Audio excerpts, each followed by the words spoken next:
Hello and welcome back to another Reddit League show, and the last Reddit League show kind of the regular season this season in season 6, and we'll be talking about the results from our week in Remote World, and we'll be looking forward to the playoff games that will await us after a 1 week break, and then of course the semifinals and the week after that the finals for Division 1. And today I'm joined by Bombadil. How are you doing? Hello, doing very good. Thank you very much for having me on today. It's great to be here, and I'm excited to look back at what has been a pretty exciting season and also take a look at some of these very interesting matchups that we have ahead for the playoffs. Yeah, nice to have you here. And we'll start off with you in Reddit League next. And first of all, congratulations for finishing in the top three and therefore making your way back into Division 5 next season. Thank you, thank you. Yeah, I'm very happy with how it turned out in the end. It was a bit of a rocky patch in part of the season there through the mid bit, so to be able to pull out a string of decent results at the end, I'm very happy with the result of that. So, a little bit up and down, but I certainly can't complain one bit. Yeah, first victory as well. First and only victory, I guess, in the last week. We have a nice score there of 21.6k. Pretty good gap there to the other people as well. Anko as well with a second place in there. His first podium in the last week, also pretty impressive for him.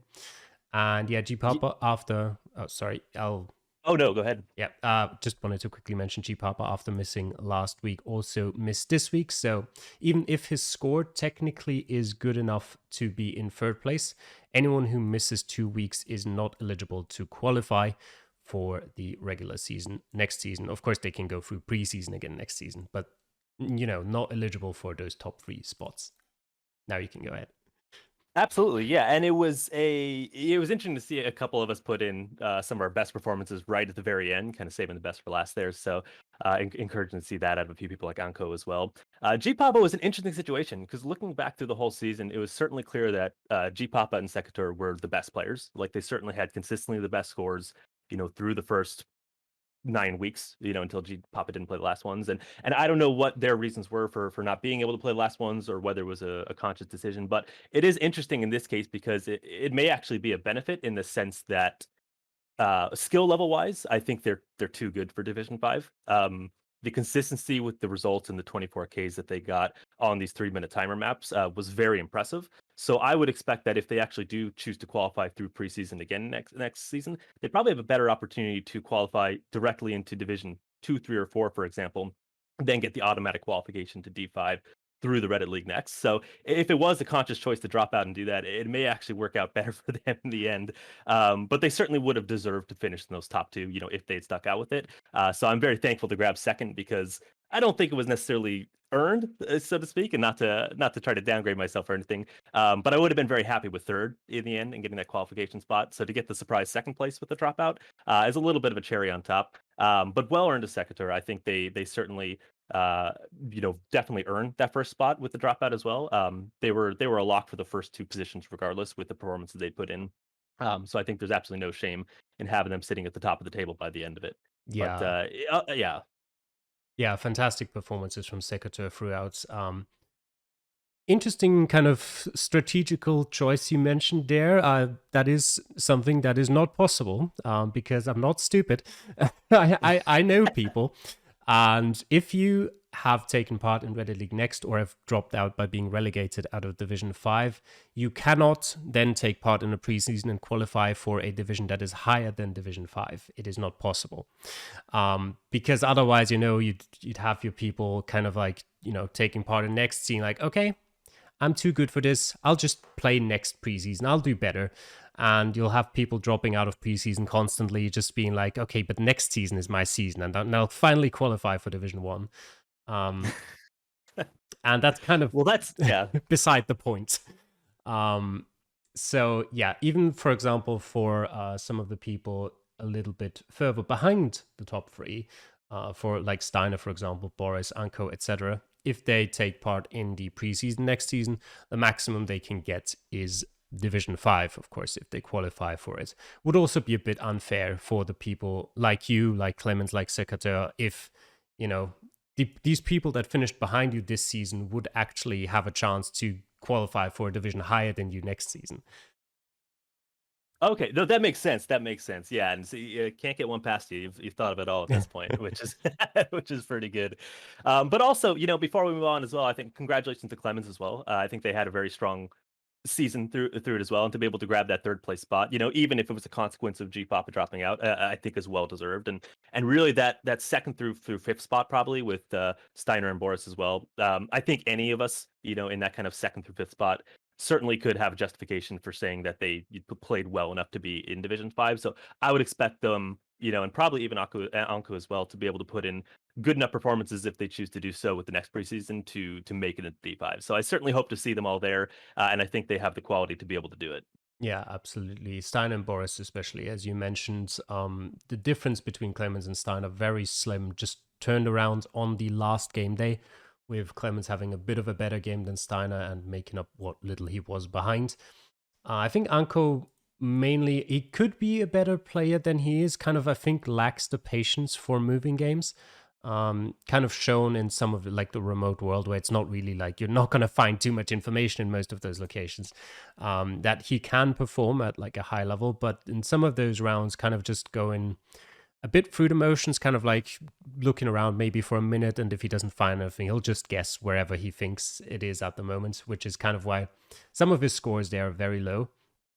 But yeah, we've talked enough about Reddit League. Next, let us move on to the other divisions, and we will start off with Division 5B as always. And we've seen some very high scores considering we were playing a remote world there, with pretty much half the field getting above 24k.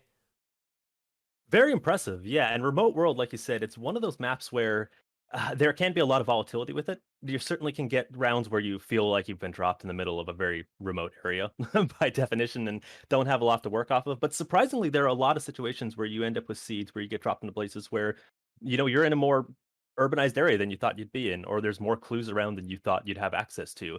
And so, as much as it's really impressive, I'm actually not too surprised to see some decent scores, especially once we start getting into Division Five upwards here, seeing a pretty higher expectations for I think the skill level going into it. But there are some very interesting matchups that happened this particular week with respect to some of the playoff and relegation promotion, playoff spots, the promotion and relegation spots, particularly Penguins and Clemus, I think are worth looking at in the sense that both of them, and we'll talk about it a little more when we get to the table itself, but both of them did what they needed to do in each situation to get the result that they needed. So it was very timely performances from them in terms of securing those spots that they needed to get. So definitely props to them for putting in good performances and grabbing those at least the draw and then the win when they needed it in both their cases. Yeah, you can see there we had a really close game with Penguin, a point behind Corgi, but thankfully the draw ranges and also the performance good enough to be in the upper half. Actually, second and third best score of Division 5B there. They were all kind of very close results, from the highest score of Soundbite to the fifth highest score of Anonono, just like 94 points, separating 5 players there. So very, very close together, all of them.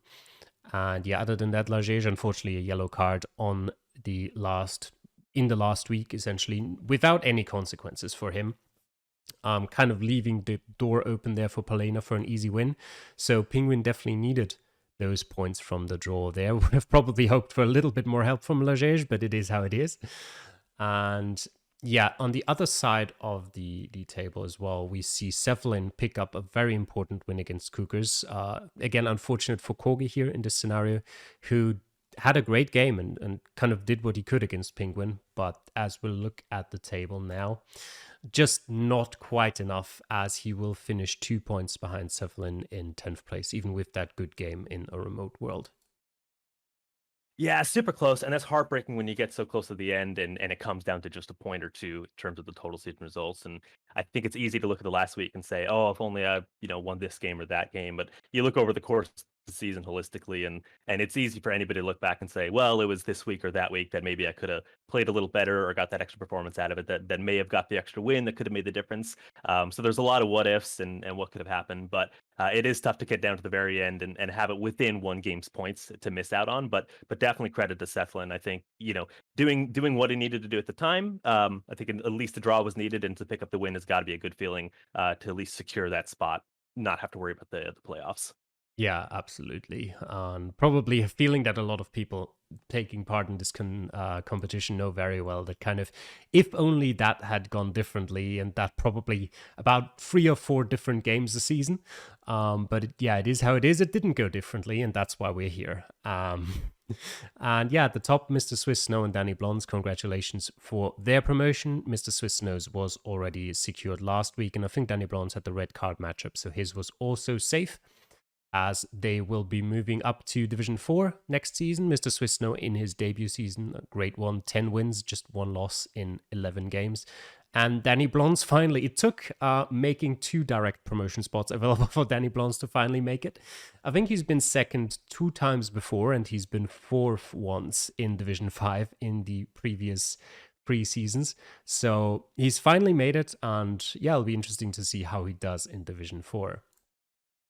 Yeah, very impressive. And hopefully it's a little bit sweeter for him too after, like you said, all that work of missing out a couple times leading into it and being so close there and finally getting the breakthrough. And I think the well-deserved performance that I've shown. I believe in past seasons, I think I've had some matches against them, and they're definitely a very competent player. So I don't think it's a mistake or a surprise that they're up there. But like you mentioned, Swiss Snow as well. Really impressive to show up, especially in your debut, and just smash the division essentially.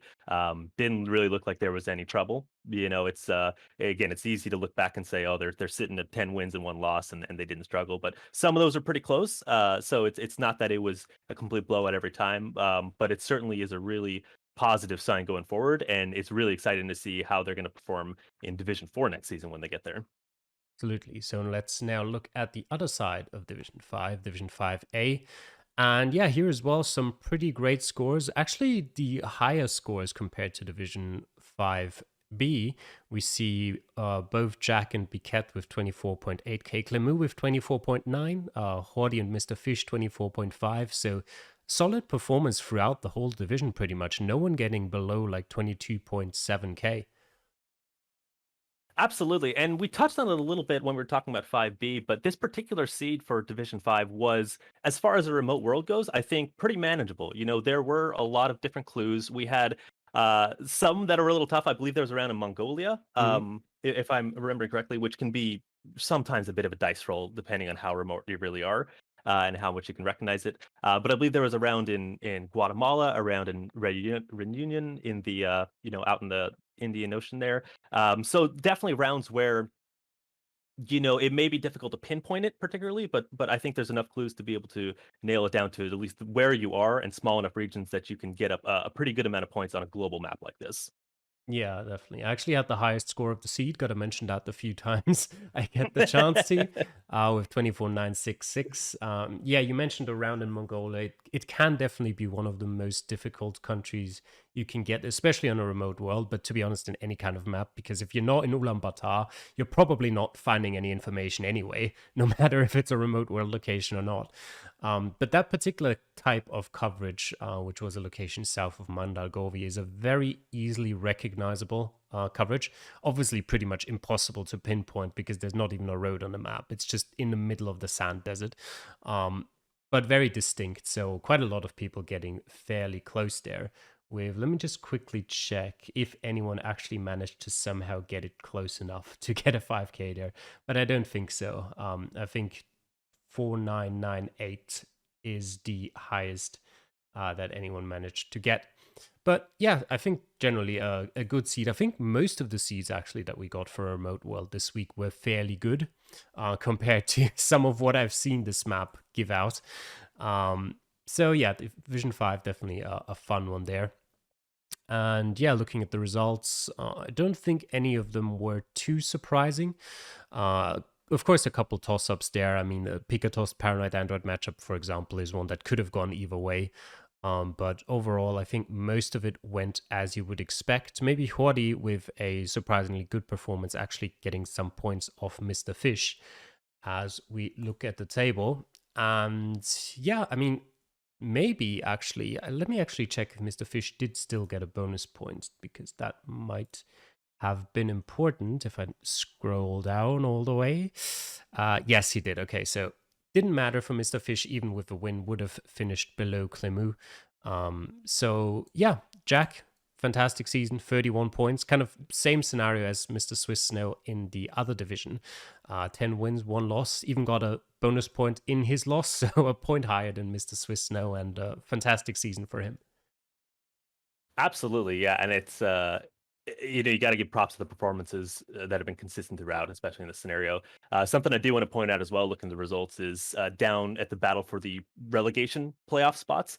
Very tight race, and Paranoid Android managed to just squeak through in the end. They ended up actually losing, um, but they managed to beat out Yordi Left because Yordi Left only was able to draw against Mr. Fish in the final one, which set them level on points. And so they won on the tie breaks, which is a very tight scenario coming down to the last one, tied on points. It was only really the tiebreakers that managed to do it in the end. So a little bit of heartbreak there for Yordi Left, because it really sucks when you at least get some points in the final one, or a draw, especially on maps like this where you're thinking maybe a little more could have got the win, and that would have gotten me the extra point that would push it out of the playoff spots. But with that said, definitely congratulations to Paranoid for making it out of that playoff scenario. Because despite the loss, they had done enough in the season up to this point to create enough of a buffer to allow that to happen. Yeah, definitely. A bit unlucky for Hori there, but Paranoid as well. It's not like he lost his game by a lot. He only lost by 222 points. So he wasn't very far away from getting a bonus point either. So probably would have just been as unfortunate the other way around as well. But yeah, that is, again, the way it is, as we will look at what that means for our playoff games. And yeah, let's talk about the promotion decider first. We've got Clemu against Penguin. And I think just looking at their seasons, they've had fairly similar seasons. Clemu with a couple less points on the table, but a couple more in terms of total score. And looking at how they matched up against each other, first of all, actually, let me tell you what maps they'll be playing this promotion decider on before we get into how they played on those maps in a regular season. That would make sense that way around.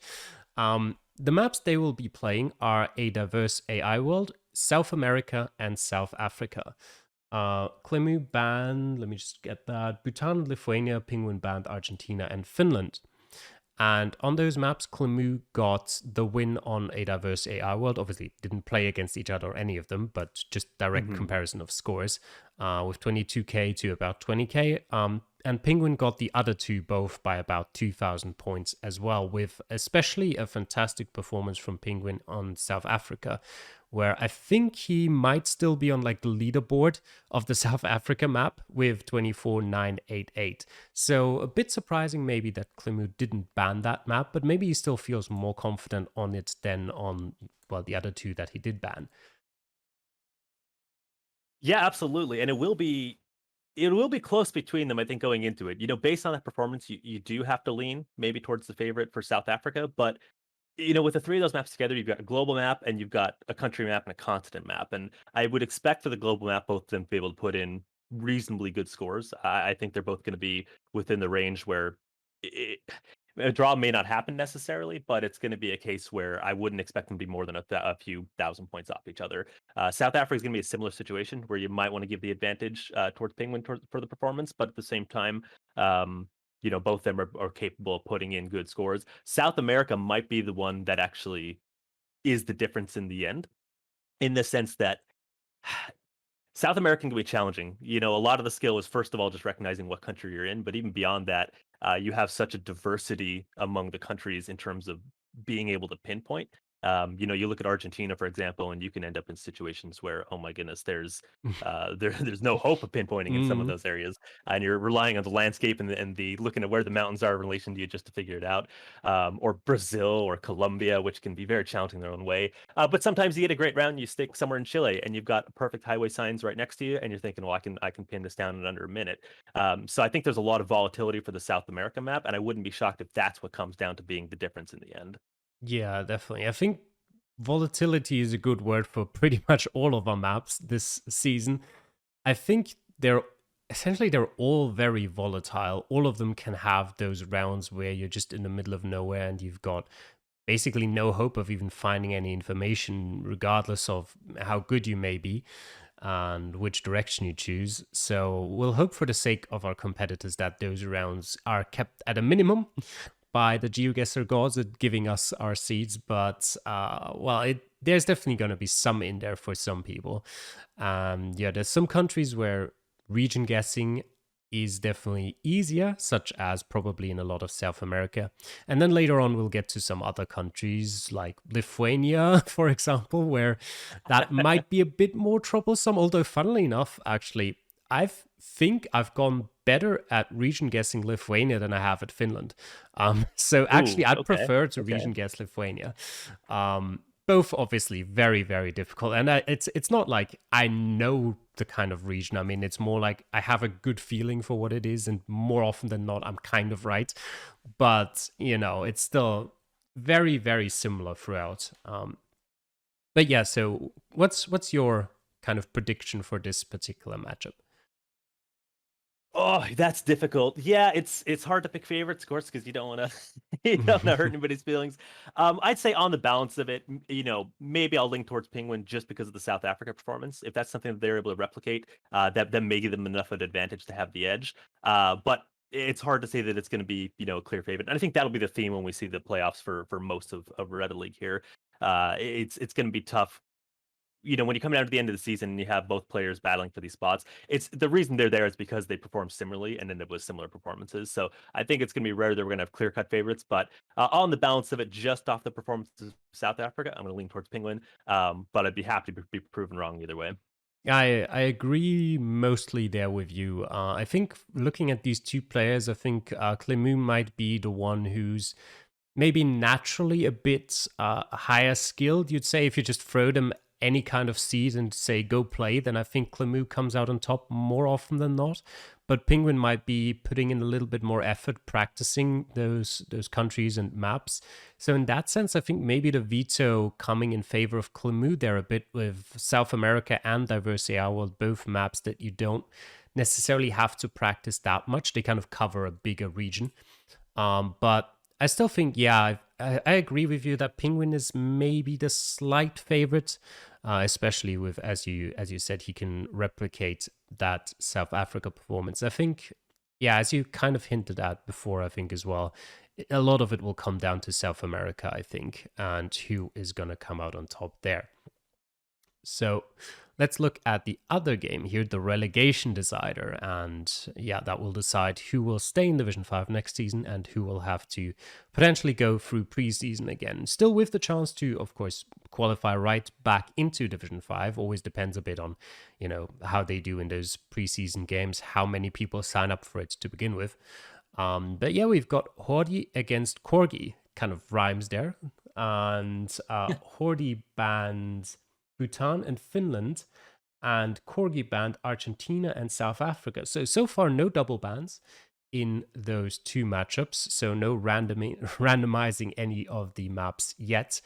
And that leaves them with Lithuania, a diverse AI world, and South America. And Corgi has won both Lithuania and diverse AI world. Lithuania by about 4,000 points, Diverse AI World relatively close by about 1k, and then Hordy winning South America with about 15k to 10k. So neither of them doing particularly well in South America, and we'll have to see if either of them can show some improvements on their performance in the regular season there. Yeah, and Lithuania is an interesting choice for sure to end up with. We discussed it before about some of the difficulty in terms of using some of the landscape to orient yourself, especially when sometimes The signs may not be the most helpful, or you may not get a great roadside at all, depending on how rural you are within the country.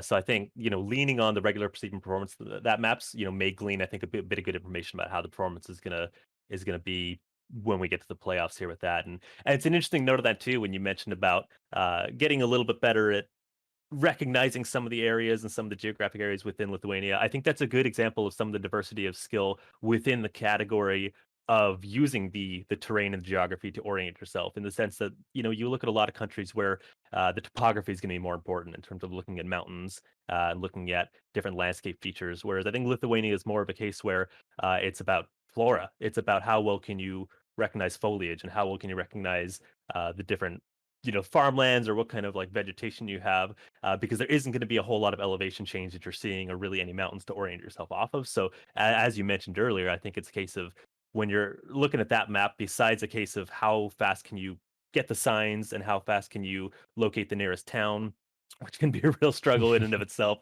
due to the nature of that country. It really is a case of when you're looking for the feel of the area, it's very much about what does the vegetation look like around you? What does the landscape or the farmland look like around you because you're not going to get a whole lot else to go off of unless you're actually in a city or you're in a town itself.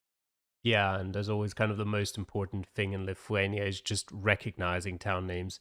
You kind of want to get that feeling of if you actually do find some signs, you don't want to be looking at them going, should I look for that on the map? Should I maybe not? Should I continue searching for something else? You kind of want that instant decision of, okay, I recognize this. I know it's going to be findable, or this is going to be useless. I gotta continue because just that indecision as well of maybe you stop there, think about should I maybe, then you take like a 10-second look at the map being like, can I maybe no, okay, that can really cost you, especially in a round where you might have to travel quite far to find some useful signs. And as well as that, something you mentioned earlier, you said, I think with Clemu and Penguin, there might not be any draws. Well, there are no draws in any of the playoff games. If you have 1 point less, you lose. That's how it is. And if you tie, it comes down to the time spent on who wins what map. I do think the maps this season are a little more suited to that kind of concept. I think last season and in some of the playoffs previously in past seasons where it was just one map of like a world map, you often had rounds where it was like either super easy to 25k and then it came down to like, I think Hedigme had one game at some point like 2 or 3 seasons ago where it came down to like 15 meters or something. Oh my So goodness. yeah, I don't think we'll have any situation like this with these maps. I don't think they really lend itself to particularly close games, but we'll see. Maybe we'll get some easier seeds. But yeah, I think in this particular matchup, I do think Corgi is slightly favored. Similar scenario actually here as we had with Clemoon Penguin, where Hordy got 2 points more, but less of a total score than Corgi, which is surprising because Corgi in the division that had the red carded matchup as well, so a 3 point, like free points from that automatically, and to still come out with a higher total score but less points is surprising. But yeah, it's very close as well in terms of total score. They're just separated by 3,000 points. But yeah, I think again this as we'll probably have with most of the games could be a very close one. Absolutely. And it's interesting compared to the promotion playoffs as well in this division because I think with the last match we were talking about how South America may be the difference in this case, and while that certainly could be true in this one as well, I think I'm almost leaning towards Lithuania being a big deal breaker because when you compare the two regions, they're very different maps that you're going to play on, and while South America you can make an argument that it's harder or at least just the difficulty is just inherently more challenging. It's a larger map, so it's going to be less punishing for the actual raw scores that you Mhm. get out of it. Being able to at least locate the general area in is going to do you a lot more compared to Lithuania, where with a smaller country, a smaller map, being off is just going to get punished that much harder. So if you were going to say, if you had the two maps to compare and you wanted to say I got to put in a 7 out of 10 performance on one of them and maybe an 8 out of or 9 out of 10 performance in the other, I'd way rather have the better performance on Lithuania because I think you're going to get proportionally more points for that, or at least lose less points rather compared to South America, where you do want to have a good score, but as long as you're in the right area, you're going to lose proportionally less points, compared to the smaller map.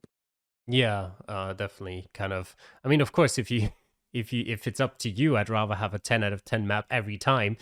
But I see what you're saying, and I definitely agree that in Lithuania you really have to be on a good day. You have to make the most out of what you can. And South America, you can afford to okay, maybe you got the right prefect or the right state in Brazil, but maybe you couldn't quite pinpoint it. But it's not a big deal. You're going to lose 200-300 points in some of the smaller states, maybe.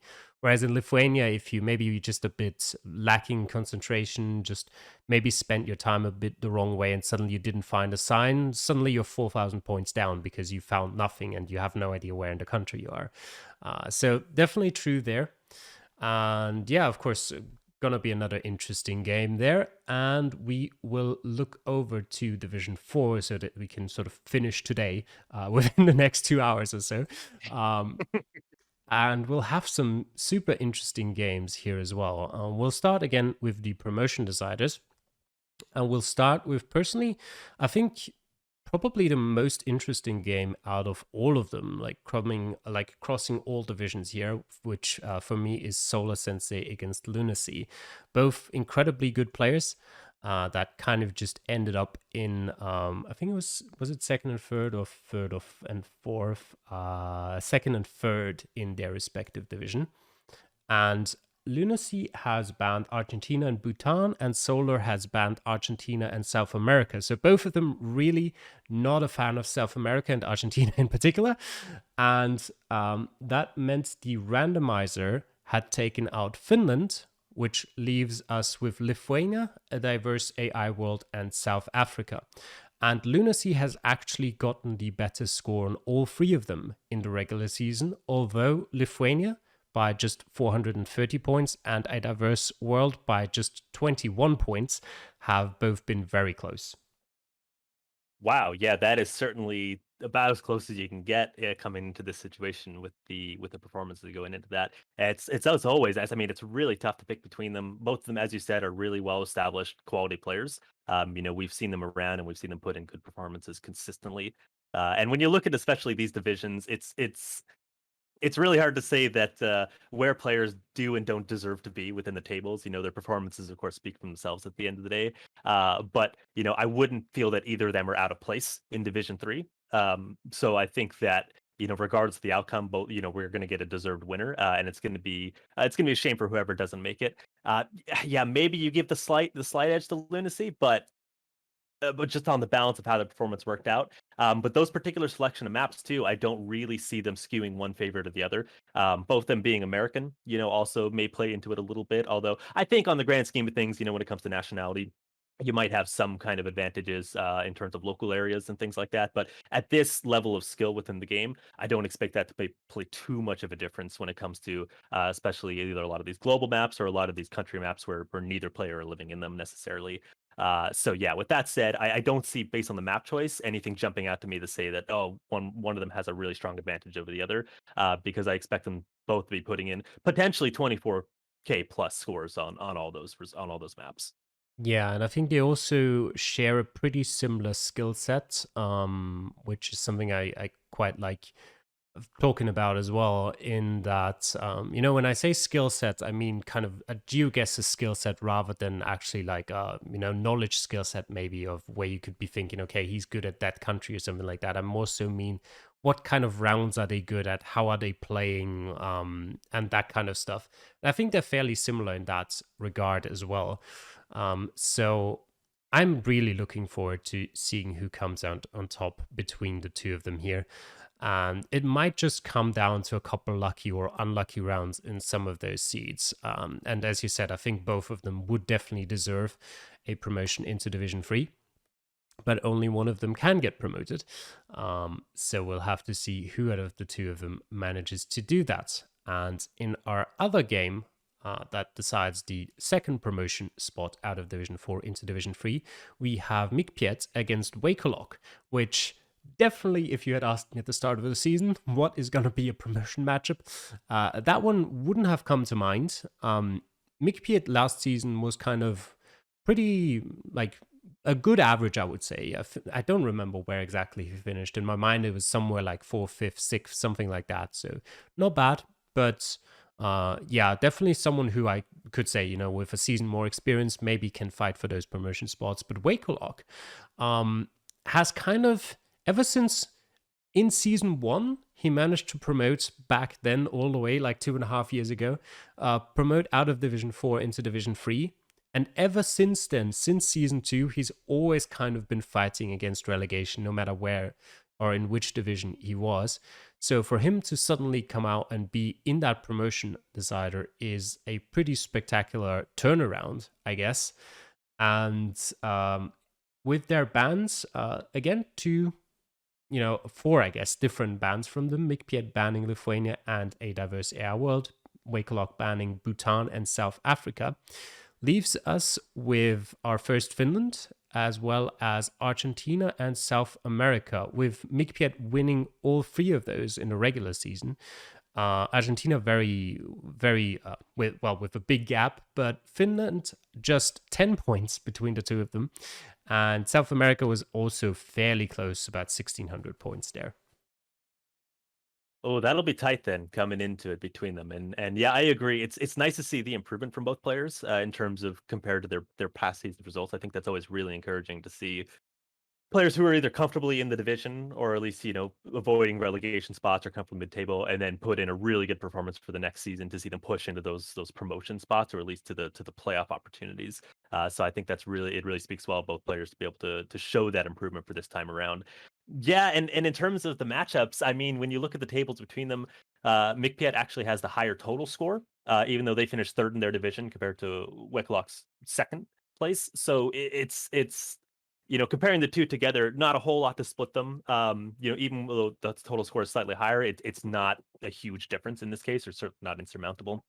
Um, so the band choices are interesting as well. I've been surprised to see Bhutan banned a couple times. And maybe that's just down to personal preference of the players, but I would have thought that would have been relatively more popular among some of the players based on what we saw earlier when that seed came up in previous weeks. But yeah, looking ahead now, Finland is going to be a very interesting choice. Like you said, the first time we're seeing this now in the playoffs, and Finland, in certain ways, is almost like Lithuania on steroids in terms of that Baltic kind of eastern northeastern region. Um, but I think also the larger size of the country, kinds that we discussed a little earlier, does give a slightly larger room for error when you compare it to some of those Baltic states, which are just a little bit smaller and a little more punishing. But Finland's just challenging in its own way. There typically is a lot of good highway signs and a lot of good clues around, but the reality is you can end up stuck in a very rural area where there isn't very much to go off of. And similar to some of those other regions that we were discussing, when you look at topography, there isn't there isn't too much help. So you're relying on other geographic clues to help you kind of narrow it down, and it's very easy to get turned around and think you're maybe somewhere and realize that you're half the country apart. So I'm very excited to see how both of those are going to tackle it, because similar to South America, that may be a situation where one bad round in there could make the difference. Yeah, I think Finland being Lithuania on steroids is a very good description there. You get a similarly, well, a similar lack of any useful information, but then a country of about like 7 times the size of Lithuania to not find that information in if you do stumble upon some. Um, and yeah, I was also a bit surprised about Bhutan because, spoilers, you're gonna see a lot more of those bands. Um, yeah, I don't know. I quite like it, but apparently the people disagree, and they would rather play in Finland for some reason. Um, that's on them. I would have warned them, but Yeah, I won't judge, but it wouldn't be my choice, that's for sure. yeah, it certainly wouldn't be mine either, as we'll see later on. But yeah, I think for this matchup, you gotta favor Mikpiet, just purely, as you said, total score wise, quite a bit higher. But we all know kind of everyone who's been following Red League for a long time knows the odd Wakelock standout performance every so often. So if he manages to pull out one in here, then there's always a chance. And free maps always kind of reduces the luck factor a little bit, but at the end of the day, it's still only just 2 maps you got to come out slightly on top, and that's just always possible, especially as we've got these kind of countries, Finland and Argentina itself. That's enough to have just 2 rounds where there's just one road, maybe one direction, sorry, with which has information and the other doesn't, or there's no information at all and it just comes down to luck, and suddenly everything's turned on its head. But yeah, so slight favor maybe for Mikpiet, but anything can happen. As we will look at the relegation deciders. And there we have Jeune Hérisson against Erigmi, kind of a French derby there, even if Jeune Hérisson has the Icelandic flag as his representation. And he banned Bhutan and Lithuania. There we go again. And Erigmi banned Argentina and South Africa, which leaves us with Finland, because sure, a diverse AI world, and South America. And we had a pretty dominant victory for Erigmi in Finland, a pretty dominant victory for Jeune Hérisson in South America, and a fairly close game that just got edged out by Erigmi in a diverse AI world. So also seems like everything's set there for a very close matchup between the two of them. Definitely, yeah. We're starting to see some of the same picks for these playoff battles start to coalesce and appear in terms of South America popping up a lot, Finland popping up a lot now, a couple times, and or was it South Africa you said? It was South America Okay, as the so yeah, third South map. America, Finland, and then it was the AI world. Mhm. Okay, yeah, yeah. So starting to see that. One thing that I think is gonna be interesting, and we'll talk about this next matchup as well, but with similar maps that are being played, I am curious to see how the nerves start to play into a factor with the relegation spots. Because, at this point in the competition and with how many seasons we've done, a lot of these competitors are, getting more comfortable with playing under pressure, getting more comfortable with the idea of having to perform, in a competitive environment. But it is a little bit of different pressure when you're performing for a playoff for a promotion spot where the consequence is you just get to stay in your division. Whereas the consequence for a loss for the relegation playoffs is, of course, you drop down. So I think that there's, less to gain, more to lose. Of course, is inherent with the concept of the promotion and relegation. Mhm. But I think it does provide a little bit of different pressure in sort of the stakes being a little bit higher for dropping down a division rather than staying in at the expense of going up. So we'll see if that plays into it at all in terms of maybe adjusting or having slightly different performances to what they would have in the regular season, just because the stakes are a little bit higher. So I would hope that at this point, they're comfortable enough with that kind of pressure to be able to put in good performances like they both know they can do. But I will be very curious to see how their scores in these maps compare to their scores in the regular season with that extra pressure in mind. Yeah, and I'd like to add 2 things there. One kind of in response to you, if I can now actually remember what I was gonna say. Oh yeah, generally I would say, especially in the divisions further down, maybe 3 down, I would argue that the top players of the division further down are slightly better on average than the bottom players of the division further up. So on average, the Division 4 relegation candidates will be slightly worse than the Division 5 promotion candidates. That, in consequence, means if you actually do get relegated, it's going to be very, very difficult to make your way back up to the higher division. Whereas in the other kind of scenario, a promotion side, or even if you lose it, maybe the person coming down from the division above, because they were just, fighting against relegation, maybe they're not quite as good. That factor gets a little bit less consistent the further up you go. Like a Division 1 relegation candidate is still super strong and might also just do perfectly fine in Division 2 fighting for promotion again. But down here, I think that is generally a factor, as we've seen a lot of the times in the past as well, with people kind of getting relegated out of higher divisions, then struggling to keep up in the lower division. Like Seppo's been a candidate who had that happen to him a couple of times. I think Freckles as well had a couple of seasons where he's really struggled keeping up after being relegated. And so you really don't want to get relegated, basically, is my point, because managing to stay in the division is easier than managing to get back up into it. And the second point I wanted to mention was an interesting factor there about Erigmi and Jeune Hérisson in particular, which is that Jeune Hérisson's real struggle there in Finland could partially be put down to it being just like the first map of the season, of his debut season in Reddit League. So maybe it just wasn't quite, wasn't really putting in practice, wasn't quite used to it yet. And then kind of getting better at as the season went on, with that culminating good performance in South America. So maybe that hefty win for Edikmi there in Finland, maybe not as relevant anymore as it was back at the start of the season. True. No, that's a very good point, and a whole season's worth of difference between week one and now. Certainly, there's a lot of time to improve as a player, and both in the skills and also just in the mindset and the mentality to be able to handle that pressure. So I would expect to see a better result out of them this time around for sure. Yeah, so let's look at the other one, Dromi against Heyemine. And that's another interesting game. Heyemine probably wouldn't have been, a candidate that I would have put into that relegation match at the start of the season, although Division 4A just very strong in general, but did end up there with 12 points. Dromi on 11 points. You can't really compare their total score because Dromi did get a yellow card in one of the weeks. And Dromi banned Bhutan and a diverse AI world, and Heyemine banned Lithuania and South Africa. So we're going back to Finland, and we'll also add Argentina and South America to that. So quite a lot of love for South America, it seems. That's, I think, the 6th game we're talking about. It's the 4th South America, and the 2nd Argentina, 3rd Finland. So no real news here.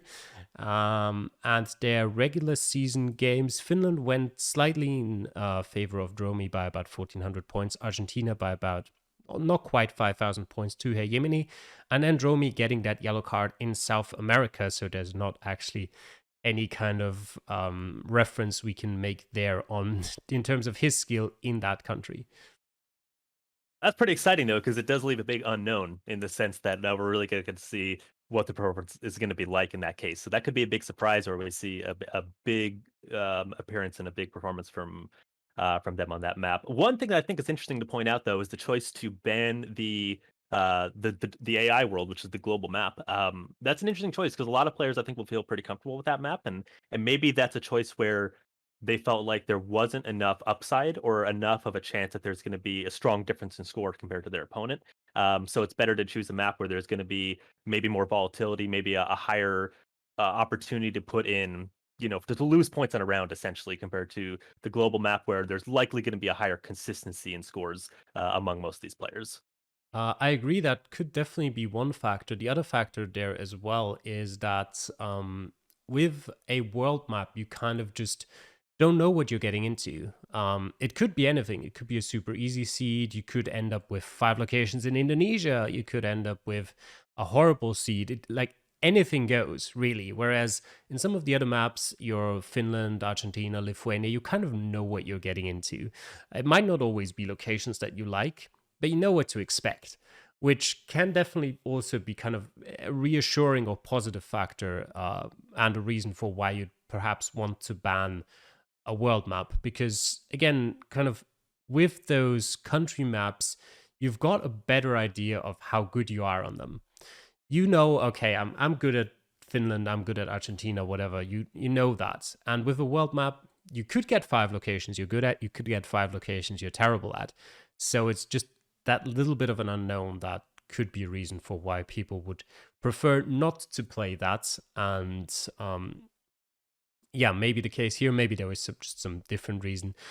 Maybe just dislike of a diverse AI world, which is totally legitimate.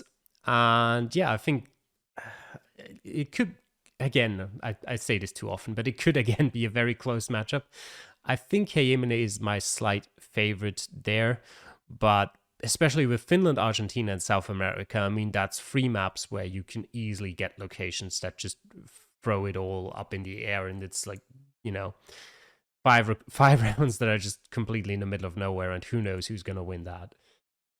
Definitely, definitely. And personally, I'd lean towards Hergemini as well, mainly just because of name recognition. I believe I've played them before and seen them around, so I'm a little more familiar with their ability and their skill set. So Based on that, I'd probably lean towards them, but I wouldn't be shocked to see it go either way. And it's a good point about the AI map as well. I think one thing to point out with the global maps is you can't really practice them. Yeah. Um, there's two things to look at in terms of your skill sets, like you talked about in Geoguessr. With country maps, you can practice. You can take a week and get a lot better at them over the course of a week. With the global map, it's kind of an amalgamation of your total skill through the game. So really, if you play for a week on a global map, it's unlikely you're going to be much better than when you started, because it's just going to be a reflection of how good is your overall well-rounded skill at the game in general.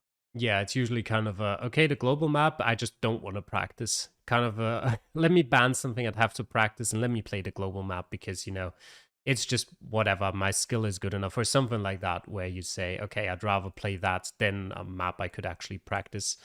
And of course, you can practice for a global map as well. You can get better at every country, but maybe not as much in just a week. But yeah, let's move on over to Division 3. And we've actually got some results again to show you. And some very interesting ones for sure. When I played this Remote World Seeds, at the time of me playing it, the current number one high score in the ranking for Remote World was a 25k in about 36 or 35 minutes. And I played that seed, and it went so well. And then round 3 was super far eastern rural Russia. And it was just like, oh no. And there were actually signs for some cities there, like not big cities, but big enough that if you've got a good idea where in Russia to look for them, you could probably find them. And I 5K'd all other 4 locations. I obviously couldn't find Russia. I did so in 11 minutes, I think, for the whole seed. So I know these players are good. Someone is going to do it. And yeah, 2 people did it. Flipster and Freckles managed to 25k the seed. So the whole time last week when I talked about, 25k remote world, it's just not going to happen. Well, it did happen. I think they were about like 15 to 17 minutes, both of them. So they're now rank 1 and rank 2 in a remote world, which I always find nice as well, just after a week of Reddit League.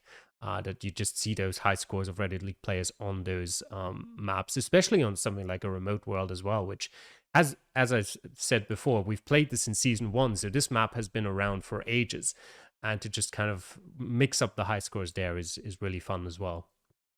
Absolutely. I think it's super impressive to see that level of skill on display, and it reflects very well on all the competitors in the league to, like you said, have everybody practice for a week and then show up on the top of the leaderboard as a result of that is really encouraging. So definitely for this seed, I agree. I think out of all the ones we had this week, it certainly had the most clues, or at least the most clues that would have been conducive to being able to pinpoint areas. Mm, I had a similar situation happen when I went through it with the Russia seed. I think one of the signs there was a town for a place called Olga, which yeah, I was like desperately looking for, and then of course when it pops up, it's this tiny little place on the edge same. of the coast there. Yeah, it's like, oh, of course, of course. But yeah, but to take nothing away from the players, I think the 25Ks were really well earned, because even with the clues, it was still a very difficult scene in a lot of ways, because you did have to recognize that and know some of those situations. So I think that's really good performances out of most of the players. Yeah. But in looking at this table in particular, there's one particular matchup I do want to match out, and that is Dem Freckles with the perfect score. Was probably the most clutch performance, I think, out of the whole season. And to kind of give everybody the perspective of what was at stake here. Going into this week, they were behind Tante and Antoine, sitting in 10th place, and they needed not only a win, they needed the 2 players ahead of them to lose, and they needed to get a perfect score to get the bonus score in order to get a 1 point advantage so they wouldn't lose out, or at least have it go to tie breaks for those last 2 relegation playoff spots. So they did everything they needed to do, got the perfect score, got the win, got the bonus point, and they had the 2 players above them both lose in their weekly matchups, which allowed them to sneak out of that last playoff spot and secure their stay in Division 3 for another season. So really impressive in that regard, and I just felt like that needed to be pointed out. Yeah, definitely. Probably one of the most impressive comebacks we've ever had in Reddit League, to need a perfect score on a map like a remote world and then just actually go ahead and do it is incredibly impressive. Um, Funny thing as well is I think Freckles didn't even realize that that was what was happening, because afterwards he wrote me a message. He was like, "Hey, I played week 11 and I think I should be able to avoid direct relegation." In which case, the maps I'd ban blah, blah, blah. So he actually didn't even realize yet that his performance had actually managed to save him, and never mind direct relegation, as we'll look at the table here. They managed to put him up into 8th place from down there in 11th, actually. He wasn't even 10th, he was 11th. And yeah, that just very impressive. Let me just quickly, though, put the results back up to talk about a couple of the others. Flipster and Diesel both kind of going through the motions. I think Diesel had already secured his direct promotion spot, but Flipster with his 25k also making absolutely sure that Steal the Sneak could not take that spot from him. And behind that, Paulinho, even without a win there, manages to hold on to 4th place as Nakiro unfortunately lost his game against Treckles and closed behind him. Also, even with a win against Antoine Pilot, not quite, not quite close enough at the start of the week to make it into those promotion spots. As we bring the table back up, and yeah, that leaves us with, unfortunately, Geofogger and Hugo getting relegated into Division 4 for next season, and Diesel and Flipster promoted to Division 2, so congratulations to them. And yeah, that leaves us with these for our playoff games. And we have got, for our promotion game, we have Steal the Snick against Paulinho. And Steal the Snick banned Argentina and Lithuania, and Paulinho banned Argentina and South America. The randomizer took out Bhutan because apparently even the randomizer doesn't like it. And that leaves us with Finland, a diverse AI world, and South Africa. And actually, for the first time here today, one of those is a map that was played between those two competitors during the regular season. Finland ended up with 24,538 to 24,419 in favor of Steal the Snick in the regular season. So he's got some good experiences of it on it. Of course, a very close game, so you can't blame Paulinho for saying, I'd like to have another go at that one. And the other two maps, not quite as close. Diverse World, Diverse AI World, by about 1,700 points in favor of Paulinho, and about 1,000 points in favor of Steal the Snick on South Africa. Yeah, I'd love to see a rematch with a round 2 of a map they've already played together, and you wonder maybe if Paulinho's going to get a little bit extra motivation out of that to say, okay, well, we lost a very narrow one at the start of the season on that map. Let's see if we can prove everybody wrong and do one over on him here. Yeah, hopefully he can show that. I mean, who knows? Maybe he'll just be like, well, with a little bit more luck, I don't need to put in more practice. I'll just go well. Who knows what these players are thinking? But I think Steal the Snick especially has his own kind of story there. He was already in the promotion playoff last season. Unfortunately, lost 3-0 to Bootbat that time around. I think, if I remember right, all 3 maps were fairly close. Not incredibly close, but I think none of them were like more than 2,000 points or something that Steal the Snick lost by. So he's got another chance at redemption and maybe getting his promotion this time around. If you look at their regular season performance, Paulinho had a slightly higher score by about 7,000 points, but over the course of 11 weeks, that's pretty much nothing. That could come down to 1 or 2 games maybe where Steal the Snick not quite feeling as comfortable. And you have 2 maps you can ban, so maybe he banned those and maybe he's got no problems now. But yeah, another very interesting matchup for that. I think both of them very equal in terms of skill, and I really couldn't say who out of the 2 would come out on top in this one.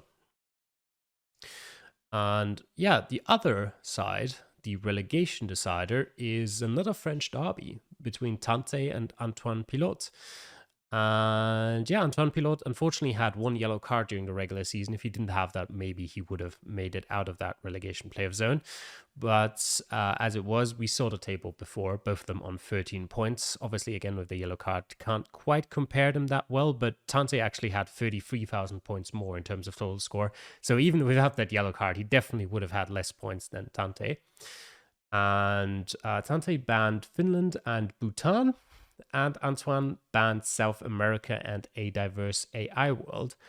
which left us with Argentina, Lithuania, and South Africa, which is actually so far like a unique combination. Those three maps in particular together have not been seen before today. Yeah, we've seen them pop up a couple times in other combinations, but just having all three of them together is going to be interesting because out of those, I would say, personally, I feel South Africa is probably the easiest of them. But it's not really that much easier than Argentina. In all things considered, there's still a lot of difficulties in terms of some of the more remote rural areas there as well.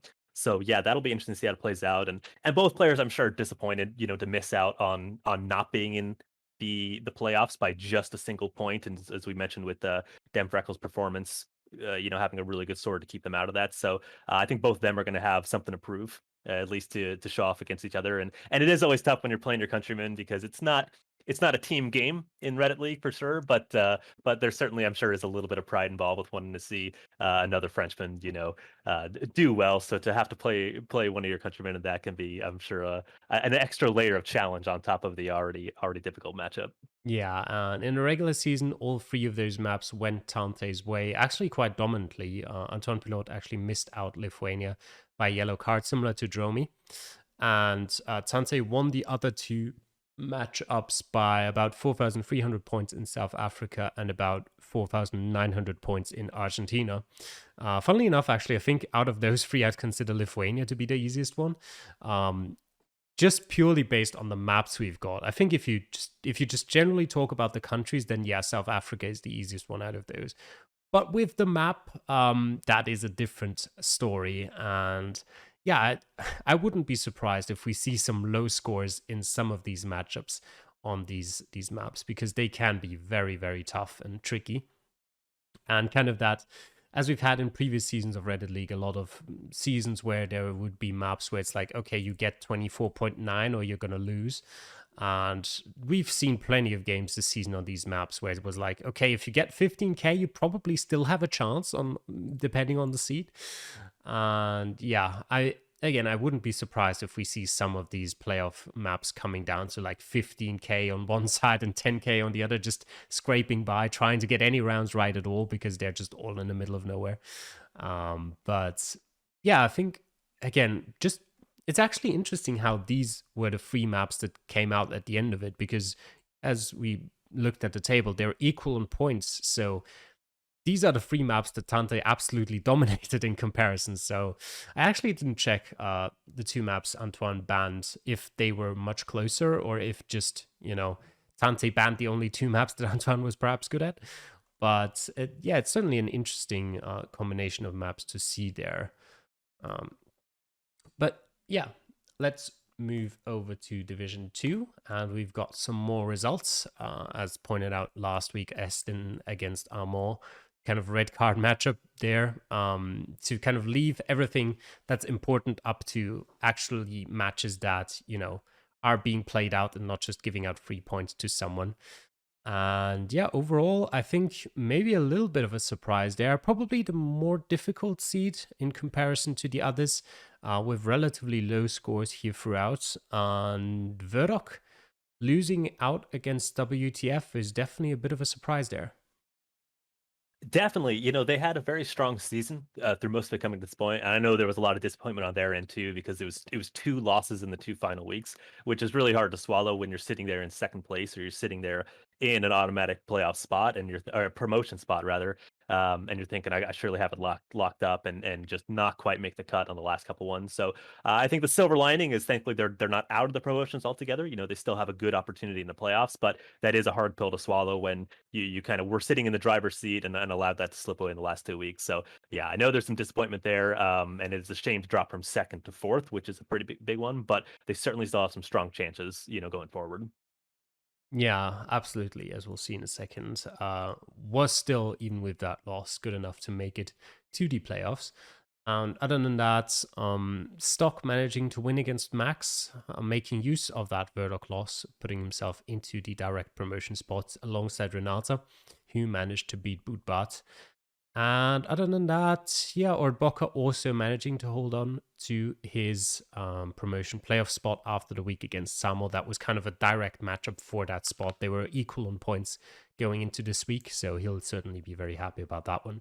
And the real Clyde there with the very non-important win against Guelo. He'll take it for sure, but there was nothing to be decided in that matchup in particular, but still best score of the division, so he can certainly be happy with that. As we look at the table, and you'll see what I just described pretty much right there. Of course, from the beginning of the season, Amo and Aistin, well, not quite from the beginning, but dropping out, I think, halfway sort of through the season. So it was very quickly clear that there would be no relegation in Division 2, which kind of made it a bit unfortunate for, especially the players further down the table, because there's not a lot to play for, and it's difficult to kind of get yourself motivated when you know there's nothing at stake. You maybe at this point 7-8 points behind the promotion spots, and it's like, well, I guess I'll finish playing the season, but there's not a lot in it at that point. Definitely, definitely, yeah, and it's similar to when you get in situations where you're sitting mid-table, and a lot of times towards the end of the season, even if there aren't red cards like this, you have players that are sitting in 6th, 7th, 8th, and you realize that you don't have enough to get to the promotion spots, but you're safe from the relegation spots, and those actually can be very interesting matchups because sometimes you get situations where they'll end up matching up with players who do have things to play for, and then it becomes a case of, oh, are they going to show up and still have the motivation to maybe throw a curveball and or a wrench in somebody else's plans, or somebody going to take advantage of maybe the complacency of having their place already locked up. So for the real Clyde and for WTF at the bottom there, I got to give them both props because they both came away with the win. In the last week, there weren't really any stakes because again there was no relegation because of the red cards. But maybe the lack of pressure helped them out a bit. But I like to think that if there was pressure and there was stakes, those wins would have gone a long way and they still would have put in the same performance. So both can be happy that there isn't worry about relegation and they're going to be comfortably in D2 again. But it is a shame when you have the red cards to deal with because you do want to see some close fighting all the way to the end with a little more at stake. Yeah, exactly. And let's look at those. Well, this one promotion decider actually. I've put WTF against Amol there just for the sake of it, but obviously against the red card, there's nothing really happening there. And that leaves us with Ordbocha against Verdok, which I think is a very interesting game. Verdok always kind of a bit of an they're called kind of elevator teams in football. So, I'm calling him an Yep. elevator player, and kind of always going up and down between Division 1 and Division 2. And he's got the chance to go back up now, but he'll be in for a pretty tough matchup. He banned Argentina and Bhutan, and Ordboka banned South Africa and Bhutan because no one likes Bhutan. And the randomizer then took out Finland, and that leaves us with Lithuania, a diverse AI world, and South America. And again, we have a matchup that was actually played between those two during the regular season. A diverse AI world went in favor of Ordboka with 23-9-13 to 23-5-16. So similar to the Finland situation with Steel Snick and Polinu, a fairly close game in the regular season. And the other two also were actually super close. I think out of all of the games, this is the one where the regular season performances on these maps were the closest. Lithuania went in favor of Ordboka by 31 points, and South America went in favor of Verdok by 7 points. So we're really in for a potentially special and incredibly close matchup here. Wow, yeah, that's I think the closest. We already had a very close matchup when we talked earlier with some of the lower divisions, but this one probably is the closest one in terms of those regular season points. Certainly pour one out for Bhutan. They I don't know what they did to harm anybody, but it seems like they're not popular this time around. But certainly in this case, yeah, Verdok I think has a very high ceiling. We've seen them as a player be able to put in very strong results, and maybe there is a level of inconsistency there, that can be worked on and be improved. So I think that there is always going to be the potential to put in, a game-winning performance. With how close those scores were, like you said, on those maps leading into this, maybe this is a situation where we see less than 100 points decide it, which would be really exciting when it comes down to it. Heartbreaking for whoever's on the wrong side of that, but Ordbaka as well, a very strong performance through this season. I would expect both of them to be able to put in good scores on what are challenging maps. These are not, as we've discussed before, these are not easy maps that there's going to be a guarantee you can get a 24K plus on. But I think both of them do have the skill where if they put in a good week, and certainly for Verdock, I think if the mindset's there, it's got to be a case where coming off of 2 losses in the last 2 weeks, that can be challenging on the psyche. And so I think you really do need to be able to just take a breath and kind of level yourself and get in the right mindset when you get into these playoff matches. And I think they can do it. It's got to come down to having the right mentality for it. Yeah, absolutely. 100% agree with you there. And I think actually in that case, it helps that it's a best of three. Whereas, if it was just one single map, that mindset might be a bit more of a problem. You'd be like, well, it's just one map again. I'm going to screw it up again, aren't I? And, last 2 weeks went so badly. But as a best of three, you kind of go into it with the mindset of, okay, I can mess up one of the maps. It's not a huge deal. It's not ideal, but there's still two other maps that I can win. And I think that is very positive for your mindset. And, well, I mean, if you think that way, of course, if you think, well, there's going to be 3 maps I'm going to screw up, then it might not quite go that way. But in general, I think that is an opportunity to, be able to afford to make one mistake in there somewhere. I mean, technically, you can make 5 mistakes if you keep them contained to just one of the maps. But yeah, it leaves a bit of room for error at least. So, yeah, Definitely, definitely. let us look at our last division for today, Division 1. And this time around, we'll actually start with the relegation match, of course, between me and Nimriv. And I banned Finland and a diverse AI world, and Nimriv banned Finland and Lithuania. So we're seeing Bhutan because the randomizer took out South America. Let's uh, go. yes, one Bhutan. Yeah. Well, I have to ask, since you're in the situation, what was your mindset going into it when making the bans and choices? What was it Yeah. about those maps that you didn't want to play on? Um, Generally, the diverse AI world is quite a lot of what I mentioned earlier, where it's just like you don't know what to expect. And I am a type of player who is not particularly good at, your no moving stuff, your meta, your just quickly being able to tell with certainty what country you're in, for example. So I want to eliminate as much as possible any kind of situation where I could be, because if you remember last season, we played a hard world. I think that was last season. Um, and there was a round in there in, I think it was Brazil, where in 3 minutes I could not figure out which country it was. And I think I went Colombia or something like that. So I just want to remove those kind of possibilities. And on top of that, I think in general, Nimrif is an extremely good player. And I think if we just put it down to like a random world map, I think he's going to beat me more often than not. So I kind of want to rather play to my strengths rather than going with something where it's kind of just open, could be anything. And those were like my reasons for banning a diverse AR world. Finland, I just really don't like playing in Geoguessr. There's no particular reason why, I think.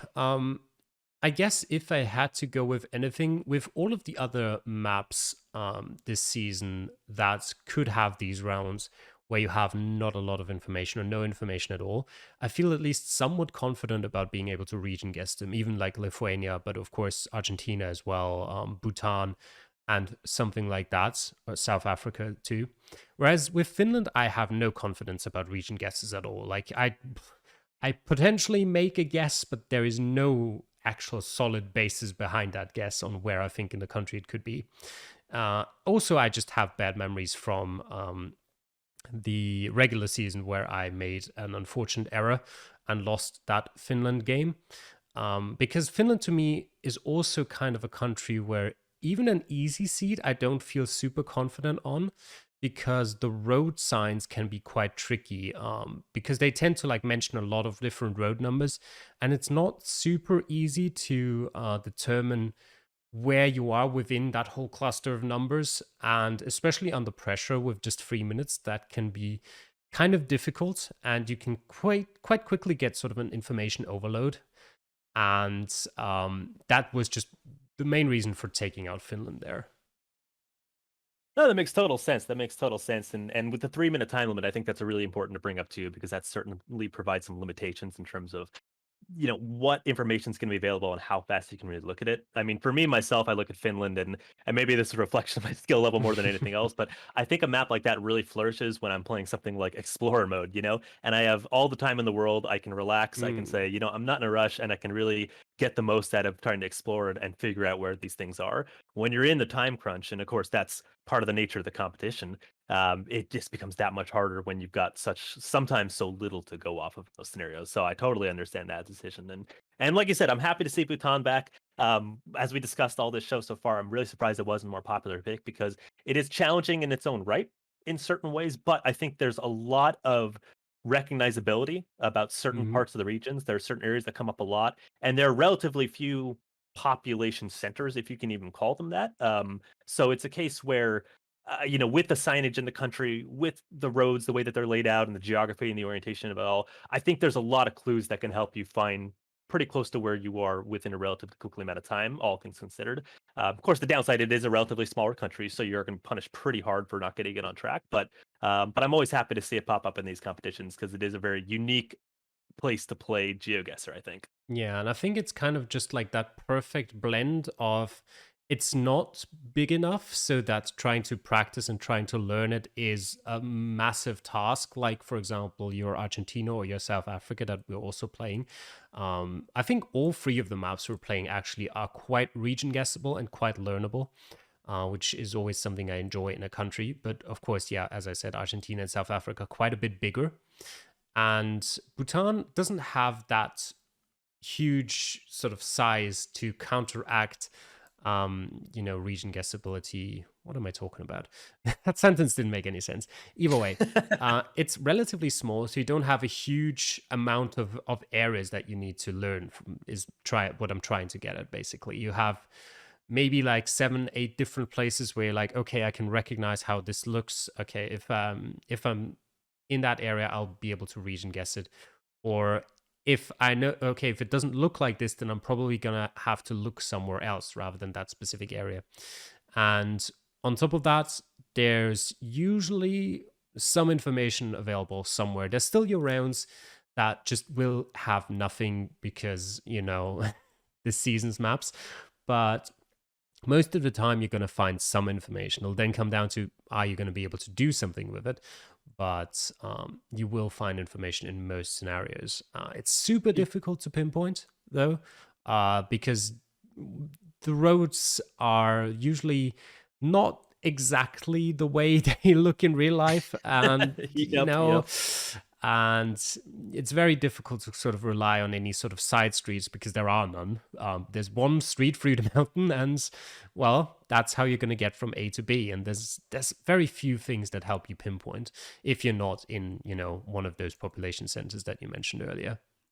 And it's interesting to contrast it with, say, a similarly sized country like Belgium, for example, right? Because you look at Bhutan and Mhm. there's so much mountainous terrain that's, I don't want to say inaccessible in general, but inaccessible to the Google car, so to speak. So your actual amount of areas that are going to be guessable are a lot lower. Whereas you look at somewhere like Belgium, which is roughly the same size as the country, but the density of roads available is so much more. You Yep. could really be in any corner of the country.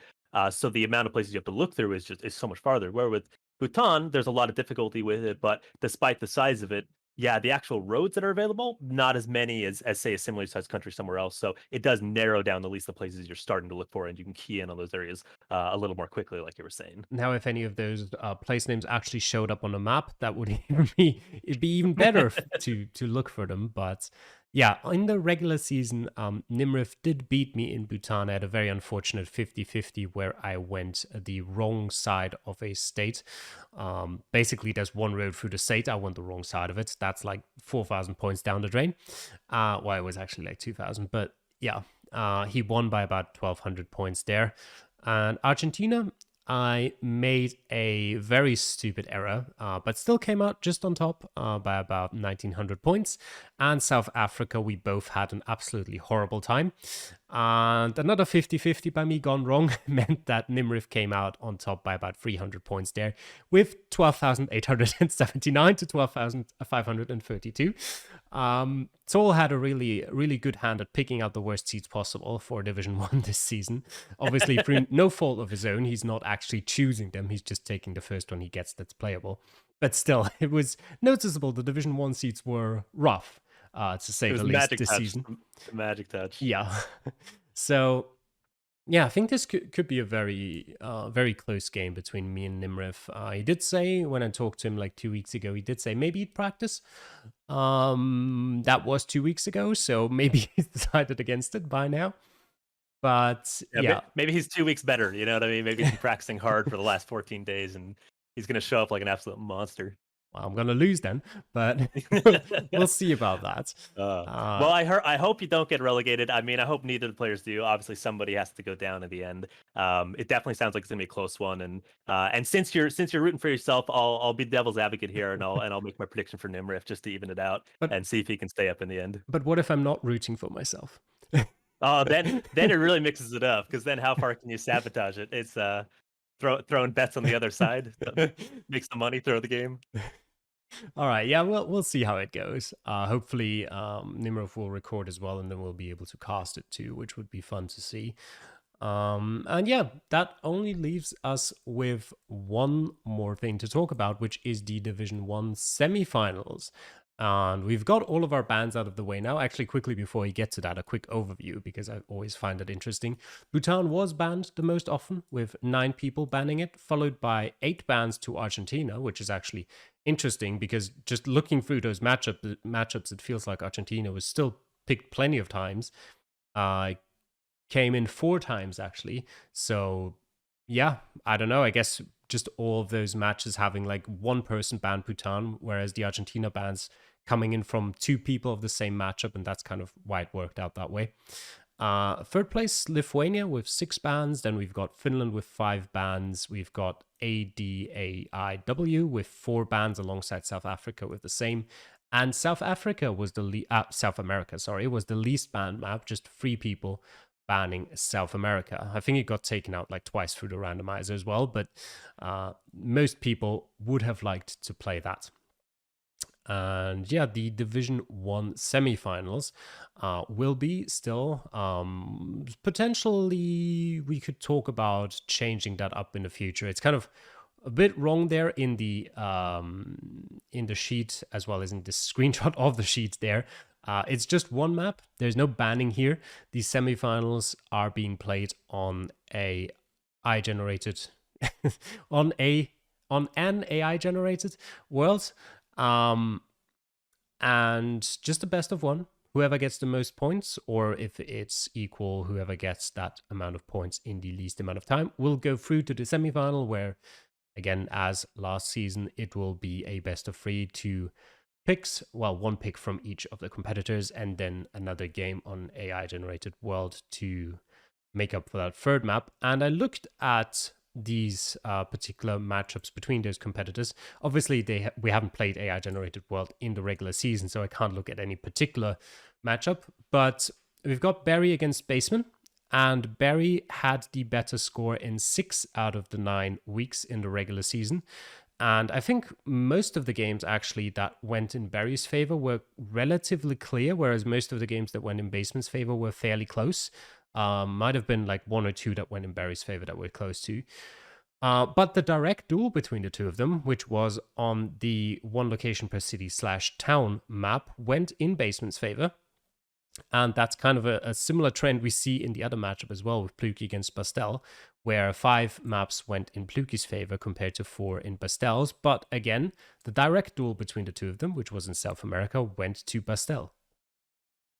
Absolutely. And at this point, we're looking at the people at the top of Division 1, right? So when you look at the whole course of the Red League, I think when we get to Division 1, there's just such a higher standard and a higher level of expectations out of all these players to be putting in good scores. So I'm not surprised that they're all close at this point, and I'm not surprised that it's going to be close going into this playoff match. Really impressed with some of the performances so far, and the baseman in particular. I think was really good to see him make a great show of this season to get up there, and this season in particular was great because in years past, I think we've seen certain players that have put in really strong performances and maybe been the clear cut, maybe number 1 or 2 through a lot of the season, or have a pretty good lead even in Division 1.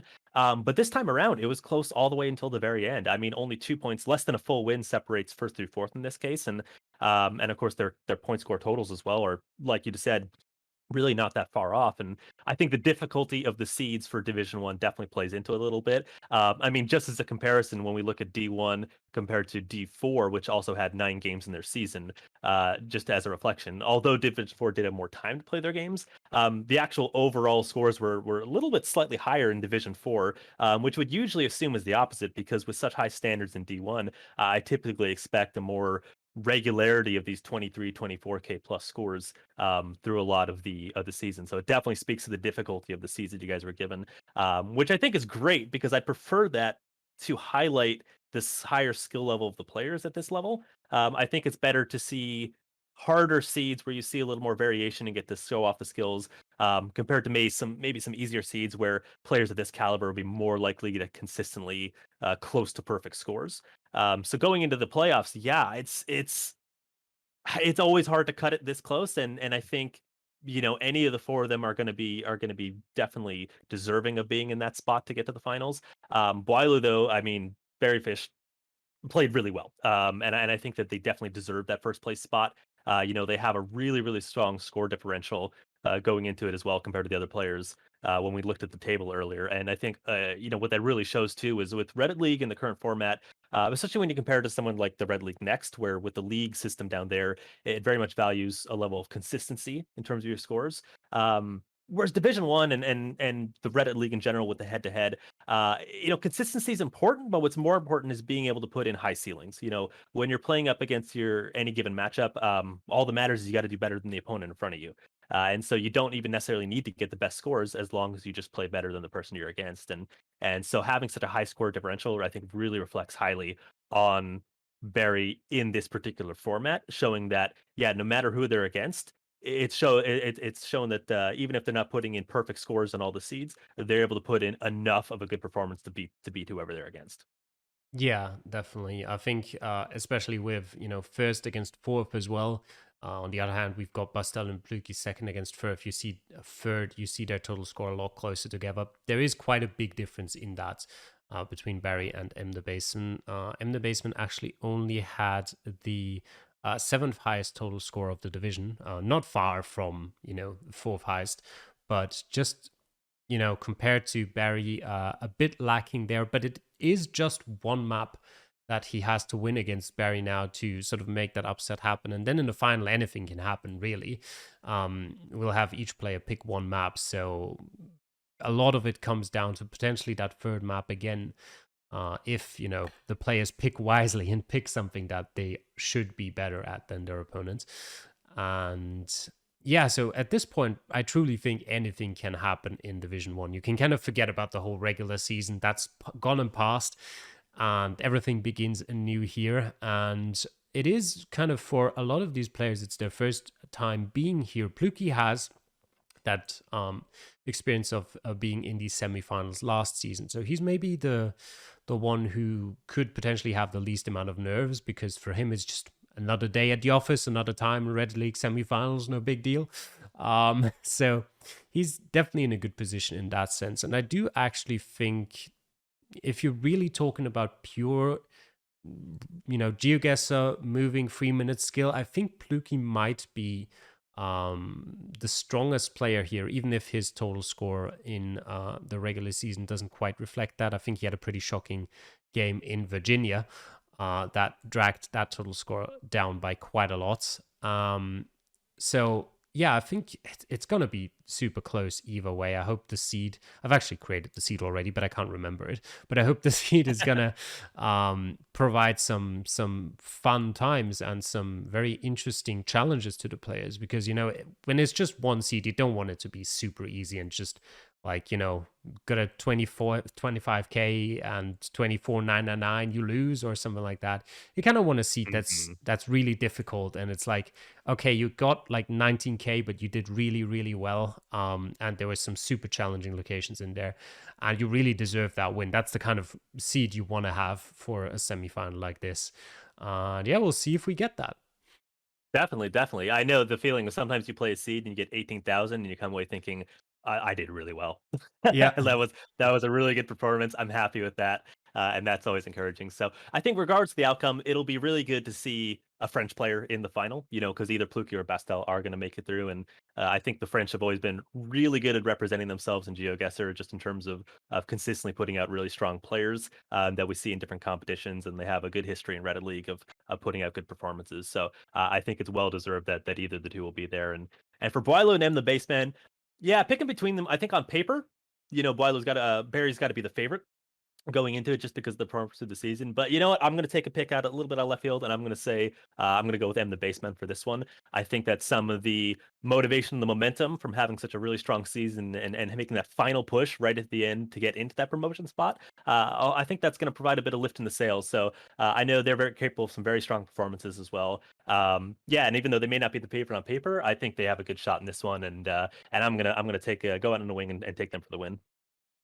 All right, that now puts me under pressure to also pick out my favorites. Um, I'm actually gonna say I'm gonna go with Baseman and Pluki here. Just why not? Let's go with that. And yeah, also any of the viewers, take your pick as well. Why not make some prediction down in the comments? And we'll thank you all for watching. Hope you enjoyed this kind of extra length episode of the Reddit League show. And yeah, we'll hope to see you guys next time when it comes to those semifinals and those results from those playoffs. So thank you for watching and see you guys then. Bye. Goodbye, everyone.